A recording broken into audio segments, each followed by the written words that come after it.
Hello and welcome to the Guardian Football Weekly. It takes a lot for Fitbar to lead the pod, but Celtic have stumbled into a worse managerial appointment than Rangers managed with Russell Martin. 4 games is no time to judge anyone, but Wilfried Nancy is the first Celtic manager in history to lose his first 4 games. The first time the club have lost 4 in a row since 1978. Where does that fit in the Venn diagram? Paul says Wilfried Nancy discuss. It's a fascinating story about sort of how he was appointed and how they've gone and the timing of the appointment. And we have touched on it in previous pods. But like I said, lost 4 in a row for the first time since 1978. My first thought was a stat from before I was born. Mull of Kintyre by wings was number 1 at this time, Jim. You lost 2-1 to Dundee United last night, which was Dundee United's first time they've beaten Celtic in 11 years, their first win in 8. So it's unlike the 3 previous defeats, which have been difficult games, I guess. And Celtic were unlucky in this game, I guess. I think that's a very kind synopsis. We didn't have a shot on target after the 13th minute, Max. We started really well. The first 10 minutes or so, we started really well. But then it was more a case of Dundee United being bad than us being good. And then at half-time, Jim Goodwin got Dundee United in, sort of a couple of tactical tweaks, and we never laid a glove on them for 45 minutes. And I know, let's deal with the entitlement thing right away. Everybody's going to say, Celtic fans, you win everything, but what you all complaining about, we expect better from the resources that we've got. It's as simple as that. And to be outplayed by Dundee United for 45 minutes and not lay a glove on them for another 35 minutes, that's not really on, Max. I mean, Chris Sutton said, look, after that Maeda miss, you might just wonder if it's not meant to be for Wilfried Nancy. Bottom line is it's more substandard players than the manager. It all goes back to a poor summer. Celtic look like a third-place team at present. Is that fair? I mean, it's not just him. Yes. It's absolutely fair. We have, I think Barry wrote a really good piece about Celtic, and it just is the fact that this is all of their own doing. You know, this isn't external forces working against Celtic. This is a lot of grown men shooting themselves in the foot. Brendan was at his games, bringing him into conflict with the board. Tisdale, the man from that footballing hub of Exeter. No disrespect to Exeter, by the way, of course. Well, you can say that, Max. I'm going heavily on disrespect to Exeter. In fact, there we go. I'm creating beef with Exeter, and our recruitment was so well. Everything was just self-inflicted. That's the bottom line. You know, we weren't a result of external forces. We have brought this upon ourselves, and I can't see any. I mean, the manager before the game, you know, said, football match, it's trial and error. Really? Trial and error? You're getting paid whatever you're getting paid. Football management isn't trial and error. I was thinking about this because he's fascinating in the Venn diagram that he posted, which turned out to be a sort of accidental, just trying to change his profile pic. But if you haven't seen it, it is like any Venn diagram, and a great chance to talk about Venn diagrams that I don't think we've ever had since I started the pod. Things you can control on one side, things that matter on the other, and a little shaded bit in the middle with, you know, what you should focus on.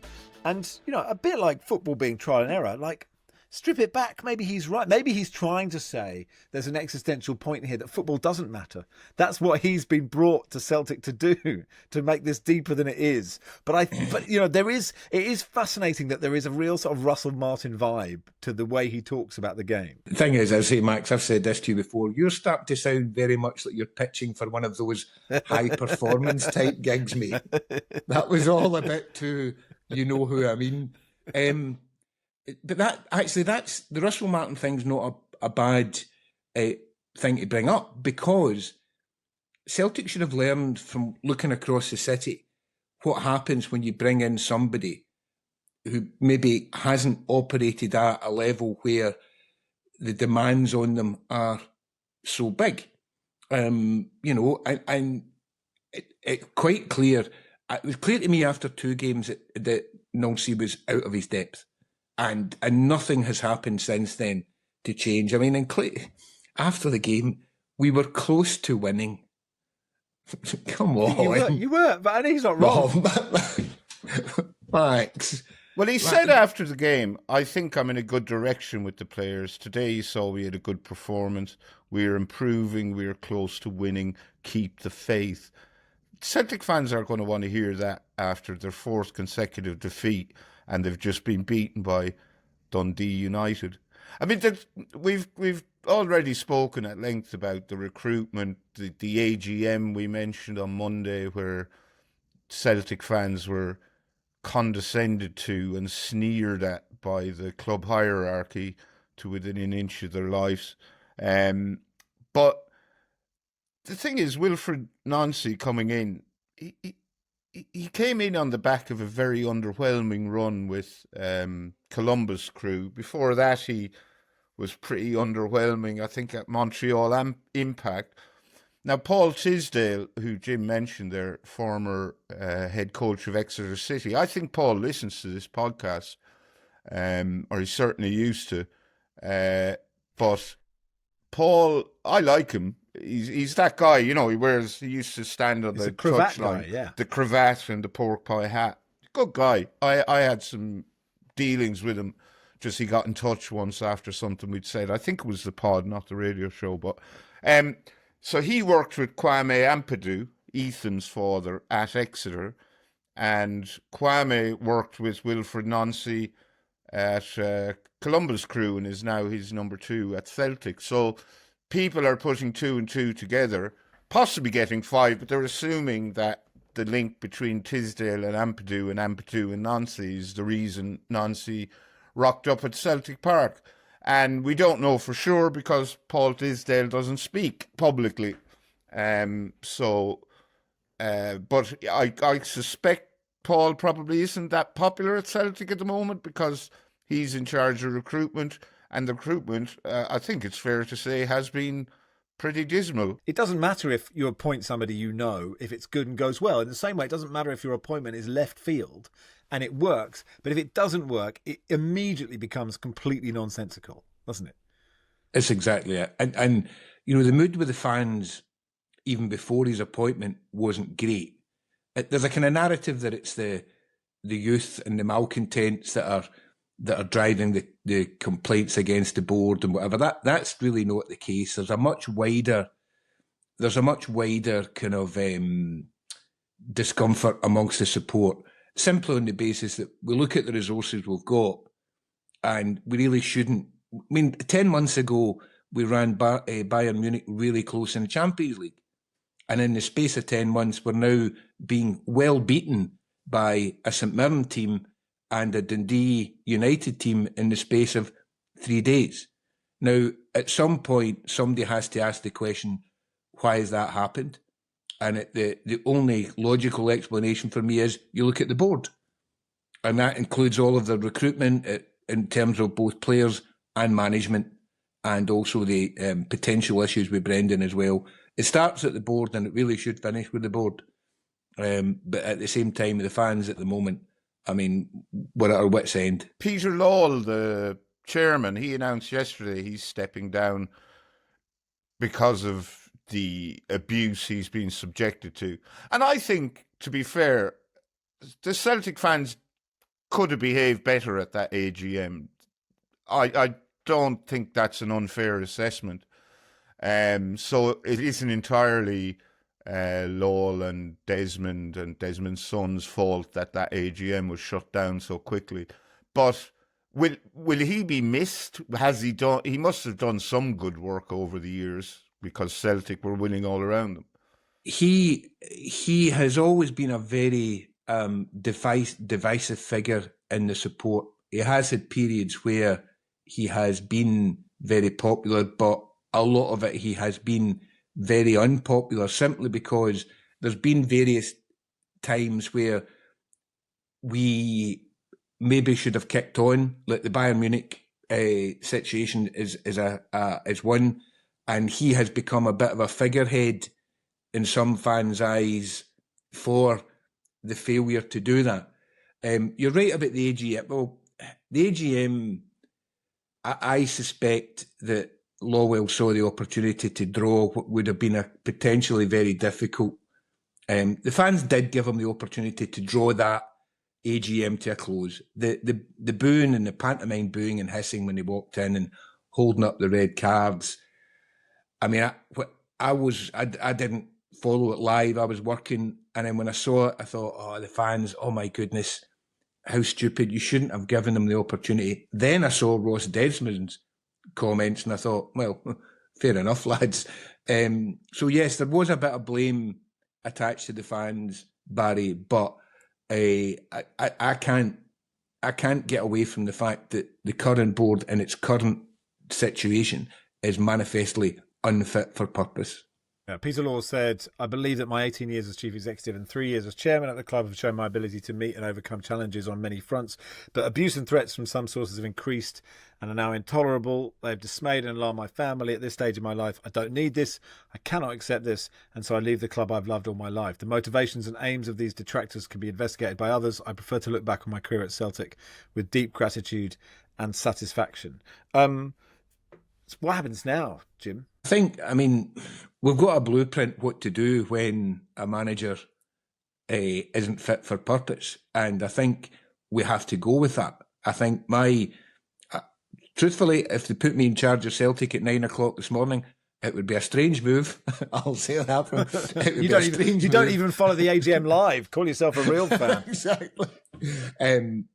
I would say to the manager, look, you're a square peg in a round hole. Thank you, but off you go, and then just reinstall the management team that was there before. And I'm not Martin O'Neill's biggest fan, incidentally. I've got issues with Martin, but put Martin O'Neill, Sean Maloney, and Mark Fotheringham back in charge of first team matters, and see if we can rescue the season. I mean, Martin O'Neill hasn't exactly been helpful because he rolled a grenade in on Monday when he went on TalkSport and blithely announced that he'd have happily stayed there till the end of the season if he'd been asked. But he wasn't asked. Fans think he should have been left in charge for the Hearts, Roma and St Mirren games. But then, if you do that, it shows you've no confidence in the guy you're appointing. Seems so like they the right obviously thing to have. that might have been sensible with the benefit of hindsight, but it isn't exactly a vote of confidence in the new guy. The O'Neill element doesn't help a new manager, right? When you stick a club legend in as an interim and then say to someone that none of the fan base have heard of, right, this guy is going to follow the man who brought you so much success, and yeah, he stuck his oar in. I'm going to stick my oar in, and this is awful because it's that thing that all of us football fans, when we hear people talk about our club who have literally no real knowledge, they've cursorily read a headline or two and then they suddenly make definitive statements. I'm going to try and defend Nancy a little bit. So I know very little about Celtic, although Dundee United versus Celtic at Tannadice was one of the first ever games of football I went to because we used to go up to Scotland every year. But you watch the highlights, right? Is it Kenny, the centre forward, right? They should be 2-3-0 up. If that goal goes in, and we're talking about these such fine margins, right? This conversation isn't happening because they won at Dundee United, and of course everything wouldn't be fine. But I do have a degree of sympathy for him. I thought he interviewed quite well afterwards. What else can he say? He's asked those questions. He isn't going to come out and say, yeah, actually, we were really rubbish. I probably should go. And the very final question of about a 9-minute interview was, so have you got, I'm paraphrasing, but have you got renewed resolve, or do you think it's probably time to walk away? And Nancy visibly bristles at it, and he comes back, and rightly so. What a silly question. It's no, I've been here 2 weeks, and that's I think where the players are moving in my direction. So he hasn't had a pre-season. He's come in, he's playing a new system. As I say, I know not much about Celtic. Chris Sutton and everyone seems to be saying the recruitment is really bad. They haven't got centre forwards. I mean, it doesn't help. Nancy's style is to play one centre half, isn't it? With kind of two wing backs. It's almost Amarin. He's a free at the back man. It just feels. I know Celtic is a massive club, and I understand the strength of feeling, but it was their 15th loss of the calendar year, and I think they lost 4 in 2024. So it does. There's a lot of things that suggest it isn't just this one man, which you have said. The fact he couldn't tell the difference between Twitter and WhatsApp in terms of changing his profile picture is a little bit worrying. But that aside. Yeah. I mean, Stuart Holden, the US international who played for Bolton for a while and is now back in the States, is like, I genuinely feel for him.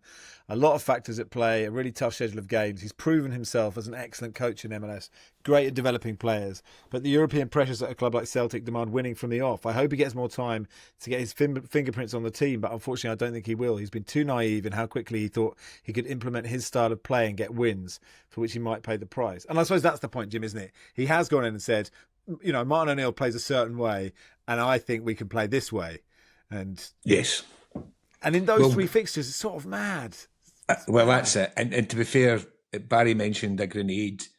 That he actually lodged 2 grenades, Barry, because he also said that Nancy hadn't even asked him really about the players. There was a wee kind of 15-minute handover chat where it was just probably a, where's the parking spot, blah, blah, blah, anywhere nice to eat in Glasgow, that kind of thing.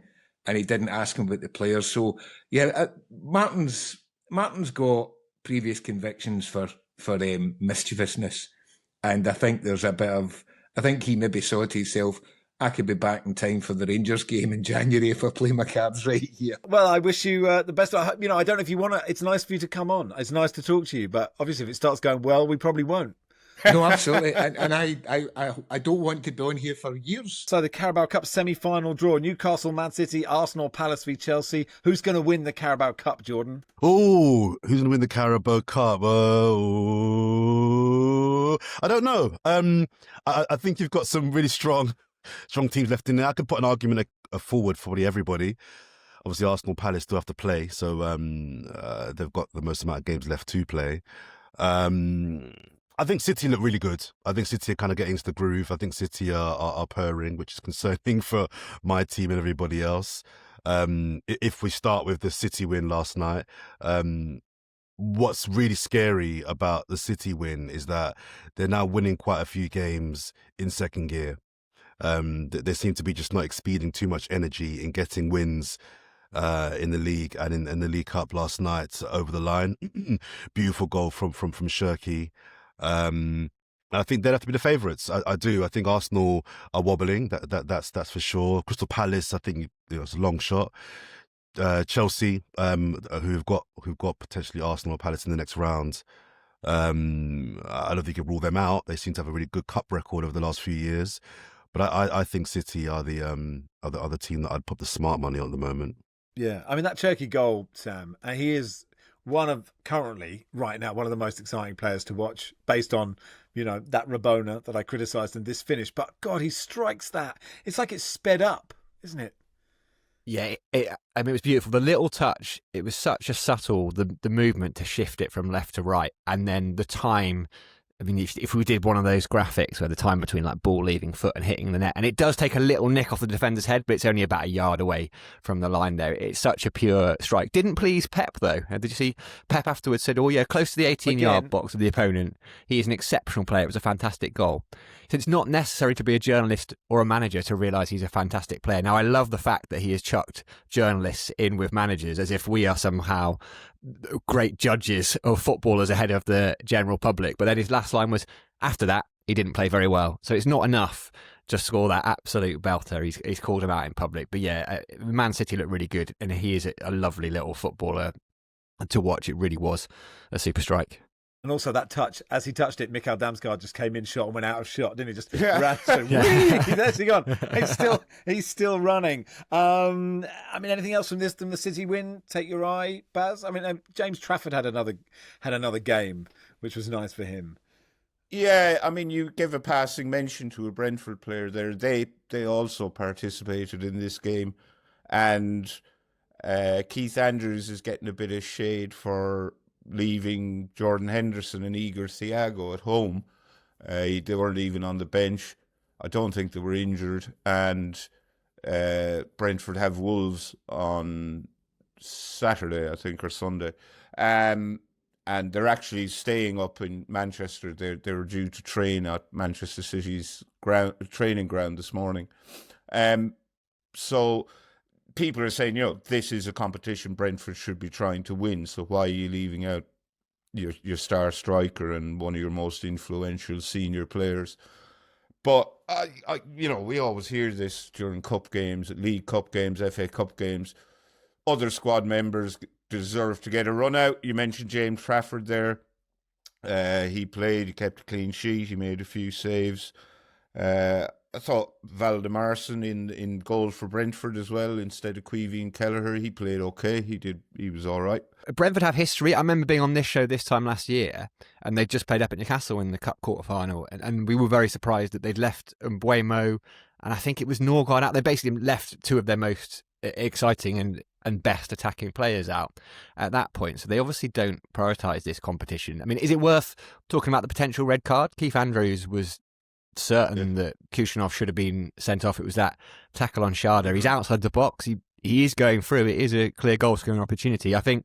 Yeah, agree. Brentford are staying up and they're training at City's training ground today. So him and Guardiola was asked about it afterwards, and they're going to have coffee and discuss it, Guardiola and Andrews. But I think it's a very legitimate shout, and had VAR been in place, I'm not sure Kushinov stays on the pitch, and that could have changed it. Oh yeah, let's go to the game at St James's Park then. Newcastle beat Fulham 2-1. Nice moment for Lewis Miley, Sam, there in the last minute. It looks like he's grown a foot in the last year. In my mind, he's tiny, but he's enormous. He's just been solidly on the weights for a year. They talked about in the last 18 months how the sort of boy's become a man, and he is still 19. He was 17 when he first played. I stood next to him in a lift at one of the European games earlier in the season, and while he is a big, tall man, he still looks very much like a child. But yeah, he has become... Newcastle needed a local hero, right? After Sunday, they had a local hero at the start. There's been a bit of controversy about the song. We come out to local hero, and the players had decided, apparently, that they knew better than the fans, and they wanted it a little bit earlier in the playlist. They wanted something that would get them up for the game at St James's Park, so we haven't been coming out to local hero. Yeah, it didn't land that well. The fans weren't... I mean, all these fan consultations that you seem to have that are just meaningless. No one asked Newcastle fans about that, but that was back. So there was local hero in its rightful place at the start, a local hero at the end. He is ahead of Joe Linton. He's in Newcastle's best midfield three now. He's played 65 odd games at 19. There was a point, he made his 50th appearance for Newcastle earlier in the season, and he had to turn it was on his Twitter, and he turned the comments off because he'd been getting so much social media abuse, and we know what social media is like. But he is becoming ahead of Joe Linton. It's this Newcastle trying to develop someone who is a little bit better on the ball, isn't just a fighter in midfield. He's got that little bit of quality, and he looks like he believes he should be there, which I think was the difference previously. He's been someone who sort of gets the ball and then immediately just gives it to Sandro Tonali or Bruno Guimaraes because he's almost deferring to them. Whereas now he has that little bit more confidence. He plays with his chest up. He scored a couple of goals, scored with his head away at Leverkusen last week, did so again this time. He played at right back as well, and Howe said afterwards that basically he gave him a load of information on the morning of the game. That's how often Newcastle are playing. So he's clearly an intelligent footballer, and at the moment he is in a better stage in his career than Elliot Anderson was at a similar age. Like, he's getting game time. Howe has played him, eased him in pretty well, and is now probably in Newcastle's first choice 11, which I think is kudos for him, and it's lovely, obviously. And he's got a younger brother too. There was an older brother who played a little bit in the 21s. He's now at Hartlepool, and there's a younger brother, so presumably the younger brother is going to be even better. Wow, the next Longstaffs. Jordan? Just a quick point on both the managers, Max. I think I've heard in recent months talk from the Newcastle fan base about Eddie Howe having potentially, reached his peak, and maybe the cup win last season was as good as it was going to get, and they're not overly happy with his performance this season. I don't agree. I think there's more to come from Eddie Howe. I wouldn't be stunned if they did win this cup again this season, but I think that kind of is an interesting contrast to Marco Silva, who it looks to me is a manager that maybe has peaked with Fulham. I don't know where Fulham can go. Their ceiling seems to be a European spot, of which even that they're struggling to try and get, and to not get. Do you say peak? Do you say peak in terms of this is the best that he can do, or the best that he can do at Fulham and he could do better somewhere else? Because he's often been in that, he's sort of the last person in the conversation for Tottenham, for example. He's like, and also Marco Silva might get it, but he doesn't. Yeah, no, I think what I mean, I think he's peaked with what he can do with Fulham. But I also don't know Fulham, and I say this knowing that Crystal Palace won a trophy last year, but I don't know if even Fulham, there's a higher ceiling for Fulham to be. Do you know what I mean? If they're not going to win the League Cup, they're not going to finish above 7th or 8th. I don't know, how much further they can go, but yeah, I don't also know how much further he can go with them. I just thought that was a nice contrast with a manager that I think actually could still do some more with their club, i.e. Eddie Howe. Eddie Howe definitely seems to get more of a pass than other managers whose teams are struggling, I think. Now, I do appreciate Sam mentioned that Lewis Miley had to play at right back last night. At the moment, Newcastle have Lewis Hall, Dan Byrne, Kieran Trippier, Tino Livramento went off last night with what looked like it could be a bad knee injury. Emil Kraft, Sven Botman, all out injured. So that's a lot of defenders. They play Chelsea at home, I think, at the weekend. So I guess it's going to be Lewis Hall and will Alex Murphy, the Irish kid, he came on last night. He'll probably have to play at left back, will he? So they're really down to the absolute bare bones in terms of defence. I mean, did Eddie Howe get any grief or much, if any, grief after the debacle on Sunday, Sam? I know you wrote about the game and you weren't impressed with what you saw as a Newcastle fan. Do you want me to do the Eddie Howe thing? It's such a difficult one. Eddie Howe, I've said it before, like, brilliant manager, done amazing things in Newcastle. The worry is, and the concern is, I'll answer your question directly. Yes, he did. Because, and I know you talked about the game, I didn't listen because, funnily enough, I have disengaged from that game completely. I wrote my report while standing in a police cordon afterwards, and that is it. I didn't need anyone to tell me how rubbish Newcastle United were that day. I saw it from my eyes. Did you see the goal? I saw the goal. It was the best header I've seen Nick Waltemada come up with in his time at Newcastle. I parked in Sunderland city centre. So once I'd found a reasonable police officer to allow me out of the queue for the metro, which I was stood in for an hour and a half, I had to walk through Sunderland city centre, listening to pubs full of Sunderland fans singing Nick Waltemada, he's one of our own. That was tough. The thing, Sunday, Eddie Howe got everything wrong. And here's the thing, right? This is, Newcastle United fans do not think there's no divine right to be in the top 5, to be a top club. But we're getting told by the CEO that Newcastle are aiming to be a number 1 club in the world. Right? Never going to happen, unrealistic. But that is what the club are openly saying, the ambition. So when you're measuring where Newcastle United are and what the team is doing, you have to go, well, that's what the club's trying to do. Is it anywhere near getting them? And when you're going away, like the away record is horrendous. And when you're going away in the biggest game of the year, and it is the biggest game of the year, and I don't think the players appreciate that, and not even trying to score a goal for an hour or so. Anthony Elanga, who is up there, if not the worst pound-for-pound signing Newcastle have had. It's a strange signing. Hadn't started a game for a while and suddenly starts that game. In the 94th minute, there was that fracas where everyone got booked and Sunderland did really well. They got Newcastle to do exactly what they wanted to do. And everyone in the away end is going, oh, finally, you actually showed some fight. You guys have realised we're in a derby game. And in that away end, 2,500 in the away end, you take out the corporates, I don't know, 700-800 tickets, right? What you've actually got, and this is not ranking fans in terms of importance or anything like that, saying people are better fans, but what you've got in that away end are the people who have followed Newcastle United around the country. Like, you need a lot of points to get that ticket. And there was a lot of, we're a bit fed up with this from Eddie Howe. And if you just start to lose that group, forget about social media, if you lose the most loyal fan base, then you start to be in a bit of trouble. And he hasn't, and it was an emotive reaction. But I still think there's a lot of people that shut down legitimate questions about Newcastle's evolution from a side who are brilliant in one-off games, who are brilliant at playing on the break and beating the big teams. I'd almost expect us to beat Chelsea. The thing about Sunday was it was so predictable. Newcastle fans knew we were going to get that performance. Chelsea at home, big game, team coming at us, injury crisis, perfect. We'll probably win that game. I think Lewis Hall will be back. I think they were just protecting him last night. But what I've given is a very long answer to what is quite a complex question, but I agree with Barry. He does get a bit of a free pass. Like a Premier League manager should always be under pressure. And in my day job, if I'd have turned up for something with basically the firm's most important client and performed that poorly, I would be under serious pressure after last Sunday. So it's a tricky one.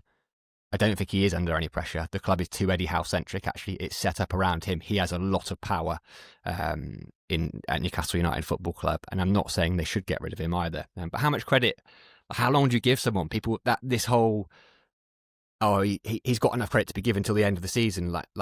Should that be a thing in football, elite sport? I don't know. And that doesn't just apply to Howe, it applies across the board. Can I take back my answer, Max? I'll take that back. I was going to say for the tape, Sam's day job, he's a hitman as well. So it is important that, he does exactly as instructed by his bosses. Chelsea, who Newcastle played at the weekend, they won 3-1 at Cardiff. Game played on Tuesday night, and actually quite an interesting game, I thought, Barry. And Sonny and George on Tuesday said Cardiff would give a good account of themselves, and they did. Yeah, they were no doubt spurred on by a full house in the Cardiff City Stadium. I thought didn't seem to be in any way overawed by the arrival of Chelsea. They played with ambition, confidence, pinged the ball around nicely, and ultimately they lost because their players aren't as good as Chelsea's players. Chelsea are a much better team. But they certainly didn't disgrace themselves, went behind to a soft goal. Dylan Lawler, the Cardiff centre-back, gave it away very cheaply. And Chelsea just swarmed forward, and Buenanote fed the ball to Garnacho, who scored. Then Cardiff equalised, brilliant David Turnbull header. Then, Chelsea sort of ran away with it at the end. Garnacho and Pedro got two more, but I thought Cardiff were decent, and they obviously have bigger fish to fry, trying to get out of big League One, but they were all right. I mean, Chelsea had made a lot of changes. Couldn't have made more. They had 11 changes from their last game, and the game sort of swung in their favour when they brought João Pedro and Garnacho on at half-time. Jordan, what do you make of the Maresca situation after what he said? I think he's a frustrated manager. I think he's a manager that wants to win the Premier League. And I think he's realising that he's at a club with an ownership model, and I'm not saying anything that's not been said before here, that seemingly that isn't their number one priority. And I think he's a manager that wants more. I think he may potentially be making those comments because in the January window coming up, he wants to try and get in his bid for some money to kind of get some players in that could get them back in the title shake-up. But I think he's a very frustrated manager that wants to do more, but is seeing that actually he's at a club that he's going to find it very difficult to achieve his personal ambitions with in line with the ambitions of the club. And I just think he's realised that now, and he's just like, you know what, sod it. I'm gonna put out these convoluted comments, but I think we know what he's saying. He's saying, I'm not happy. I'm not happy with what I got here. I want more. I need more. And if I can't get more, I think he's prepared to swing and be taken out. I mean, they spent quite a lot. I know they spent on young players, but when you've had $1 billion spent, and you say, I want more. So at some point, it feels greedy, doesn't it? But we'll see what happens. But that's the early kickoff on Saturday. Welcome to part 3 of the Guardian Football Weekly. So Spurs Liverpool feels big, Sam, doesn't it? There is a sword of Damocles crisis klaxon hanging over this one for one of those managers, and I think that manager is probably Thomas Frank. I can't think quickly enough on my feet to continue the metaphor and say how close to the Thomas Frank's neck that sword is hanging. I mean, I am a hitman after all. I should be. I mean, the sword of Damocles is one of my most used tools. Spurs fans don't like him. He's not picking up results. He's in that Nuno zone already. He's been in that Nuno zone for a while of supporters. A little bit like a manager we were talking about at the top of the show. For whatever reason, they have decided that he is He is not their man, and it is worrying. I mean, it's fun as an outsider to watch those kind of games. It should be a lot of fun. I don't think Slot's under real pressure at the moment. But yeah, Frank that's the way football works, right? He'll probably get a result.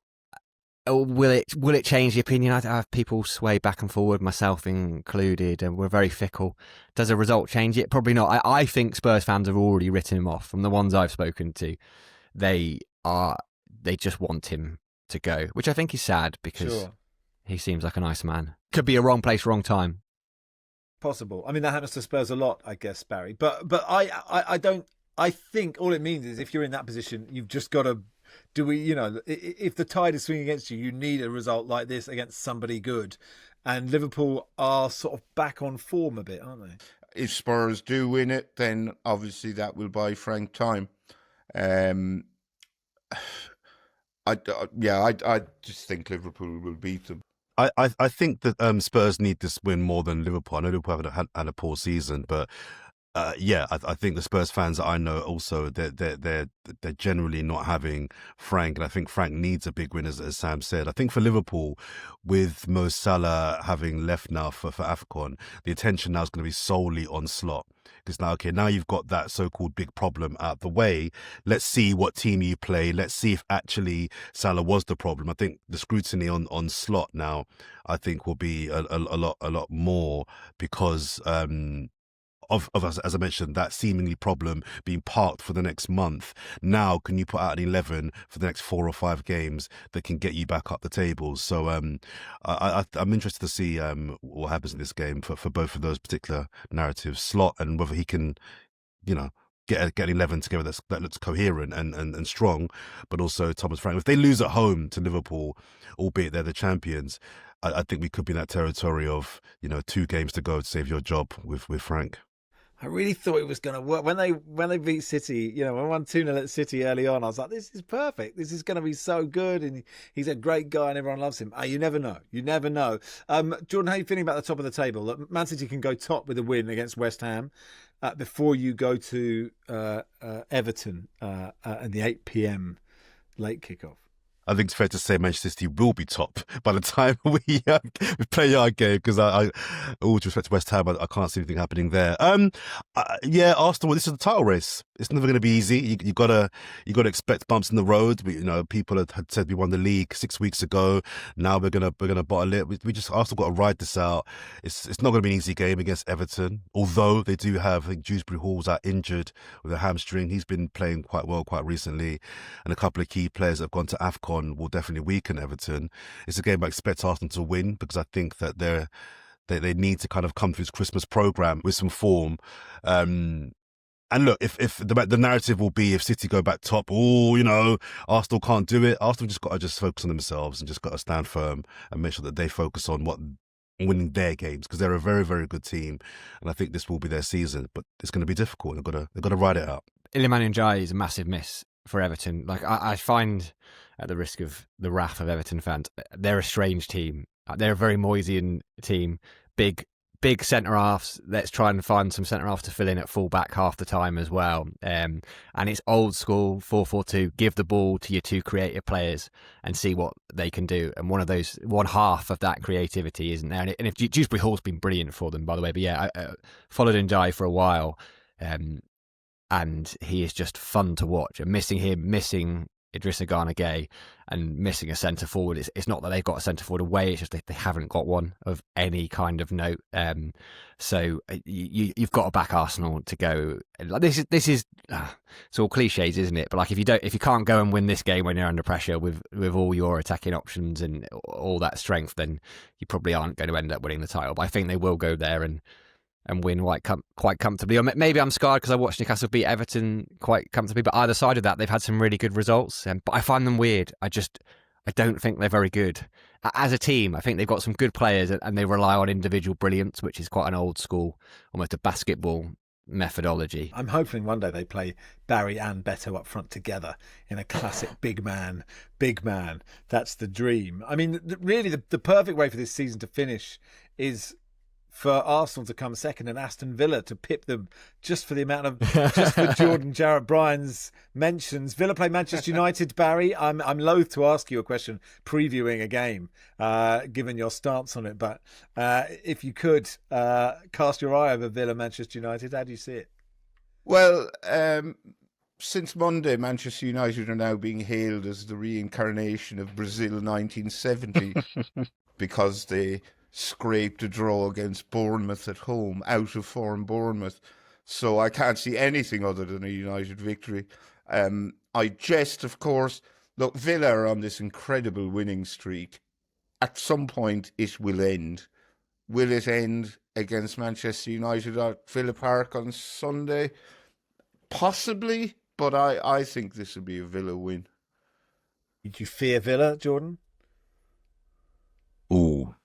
I've kind of got to say no, haven't I, for the narrative? You can be. Well, we try and be honest on this podcast. That's what I know we do. I know we do. I fear Unai Emery. That's who I fear. I think he's the reason, the sole reason, in my opinion, they've got any chance of going deep in this title race. Morgan Rogers is on fire right about now. But I fear they will peter out just because of resources. So I don't fear them as genuine title contenders, no. But I think, as Barry said, they're on this great run. I think they'll beat Manchester United and insert themselves over the Christmas programme as a threat.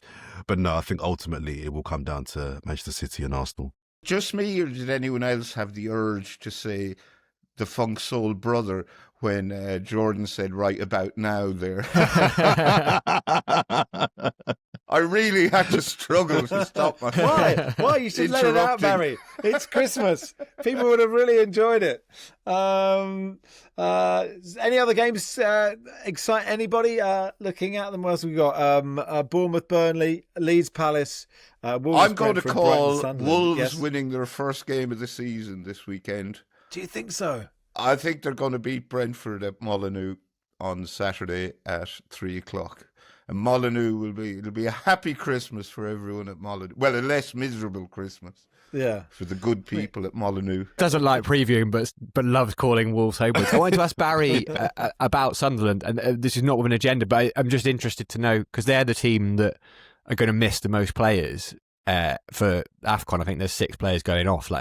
And I'm not a fay enough with Sunderland to know how many of them are regular starters and things like that. Is this quite a big test? Most of them are. Noah Siddiqui has been absolutely outstanding, playing the centre midfield alongside Granit Xhaka. He tends to get overlooked a bit because Granit Xhaka is Granit Xhaka, obviously. But Siddiqui, he's like a little just a pocket dynamo, limitless amounts of energy. His absence, and to be clear, I have no objection to any of these Sunderland players going to represent their countries. There's a very sneery attitude towards AFCON in the UK among quite a few Premier League fans. They all go with my blessing. I wish them all the very best of luck, and I hope they all come back hale and hearty and fit. But so Siddiqui leaves, gives Dan Neil an opportunity to come in. Dan Neil was instrumental in getting Sunderland promoted last season. He's one of several players who were instrumental in getting them up. They haven't really got a look in this season because of all the new players they brought in.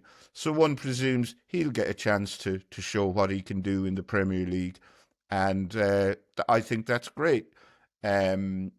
Luke O'Nine's another one. I think he's still serving that silly ban he got for getting a red card when Sunderland were losing the match 3-0.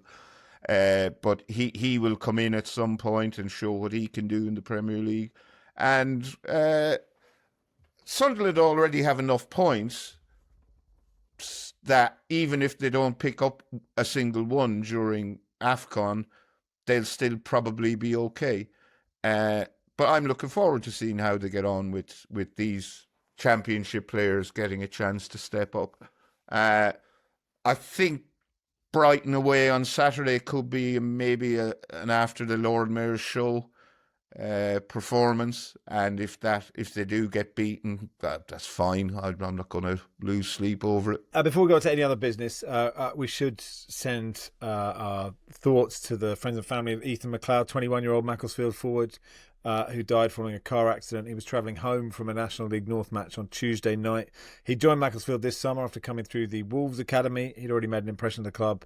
Was described as an incredibly talented young player with an infectious personality. And yeah, incredibly sad. And that news broke yesterday. I was on the radio, and somebody texted in to say, look, they were at that game, had seen him warming up for that game, and just incredibly sad. Elsewhere, PSG beat Fluminense in the Intercontinental Cup on penalties. Is this a game that completely passed you by, Barry? Yes. Yes. Did it pass The everyone? first I heard of it is when you mentioned it just now. It's a FIFA competition, so it's interesting how long this will carry on. I think still regarded highly in South America. I was chatting to Tim Vickery about it the other day. So Fluminense were in that final, but it feels like that may have run its course. I think it was in the Middle East somewhere, but now the Club World Cup is there. Hard to see how this carries on as well. The Guardian's top 100 footballers is out. Outrageous. Pacho is only at 48 or something, despite getting in FIFA's Men's World 11. I mean, I don't know about you, Barry. I can't remember. I did submit my 40, but I can't remember who I voted for. But hopefully... I submitted my 40. Do you want my top 10? Yeah, go on. Okay, number 1, Vitina. Number 2, Haaland. 3, Yamal. 4, Kane. 5, Kvaratskhelia. 6, Moise Caicedo. 7, Ousmane Dembele. 8, João Neves. 9, Nuno Mendes. And 10, Cole Palmer. Okay. And 40, my number 40 was Lionel Messi, because I thought I can't leave him out. At 10, Virgil van Dijk. At 9, Fabian Ruiz. At 8, Mo Salah. At 7, João Neves. At 6, Erling Haaland. At 5, Harry Kane. At 4, Rafinha. At 3, Lamine Yamal. At 2, Vitinha. At 1, Ousmane Dembele. Are any of those outrageous? I sort of, reading them going, have I made any big errors there? Well, it's your opinion, so. Yeah. But it's your opinion when you're on your 5th email and you're 4 days late, and you're even later than Romario. That's what I was told. Even Romario's got his in, so get yours in. So the FIFA Men's World 11 came out, which was Donnarumma, Hakimi, Pacho, Van Dijk, Mendes, Palmer, Bellingham, Vitinha, Pedri, Yamal, and Dembele. So there we are. If you like those kind of things. On the subject of half and half scarves, producer Joel says, there's been a groundswell of interest, not appreciated in their lifetime, like Van Gogh, he says. He said he might organise a flash mob giveaway in King's Cross. Dan, is there a link to buy one of the scarves? Thanks, Merry Christmas. Michael, just listening back to the pod, Sunderland's Derby Joy, December the 15th, while discussing the West Ham half and half band, Barry mentioned there were quite a few Football Weekly ones left in the Guardian Towers. My questions are, can I have one? How much do they cost? Where can I find one? I've looked on the Guardian shop. I can't find any. Surely they weren't that popular. You've run out. Thank you to Max, Barry, all the guests, of course, everyone working behind the scenes for all the pods this year. Hope you have a wonderful Christmas. Best wishes for the new year. Kevin, a donation of what amount to Barry's marathon journey is needed to receive one of the 50,000 Football Weekly scarves? I mean, you were in the office, Barry. You have seen the boxes of scarves that are there. Yes. I think 50,000 is probably a bit of an exaggeration, but there's a couple of hundred. I'd say quite a few boxes of them. I have no idea if they can be bought, where they can be bought, and I certainly can't be arsed stuffing them in envelopes myself, even if I do get to trouser the cash. One of my best mates sells merch outside gigs for a living, and I reckon even he'd struggle to offload these. And he could sell sand to Mohammed bin Salman, I'd say. So, I'll finish with this from Andreas. Dear Football Weekly, I'm excited to report that Max and Barry star in a piece of speculative fiction published by Issues in Science and Technology, a publication of the prestigious National Academy of Sciences in Washington, D.C. Bonham Certain is a Christmas tale set in a not-too-distant future when an American tech bro acquires a lower division football club and decides to dispense with a human manager, handing over the reins of the team to AI. Without giving too many spoilers, I will share that Max and Barry dub what ensues as robotic shithousery, and listeners will be reassured to learn that even years from now, Barry is still giving Max a hard time for liking Coldplay. I'm a long-time devoted listener of the pod. I was so excited to pay tribute to Football Weekly in this story, which is especially fitting in this series that explores the impact of technology on society, given the one live show I've been able to attend was in the Museum of Science in London. Happy Christmas to all. I'd appreciate you sharing the story with your listeners if you deem it appropriate. So Andreas has written it. I'll read you the website. Which is quite long. Here we go. Nothing like reading out a full website, is there? Issues.org/future tense fiction/fiction hyphen Bonham hyphen Sertaman hyphen Martinez // No one will be able to access that. No one on your jog is typing that down on your phone, on your smartphone as you're running. Anyway, go and find it. And thank you so much for putting us in fiction. We appreciate it.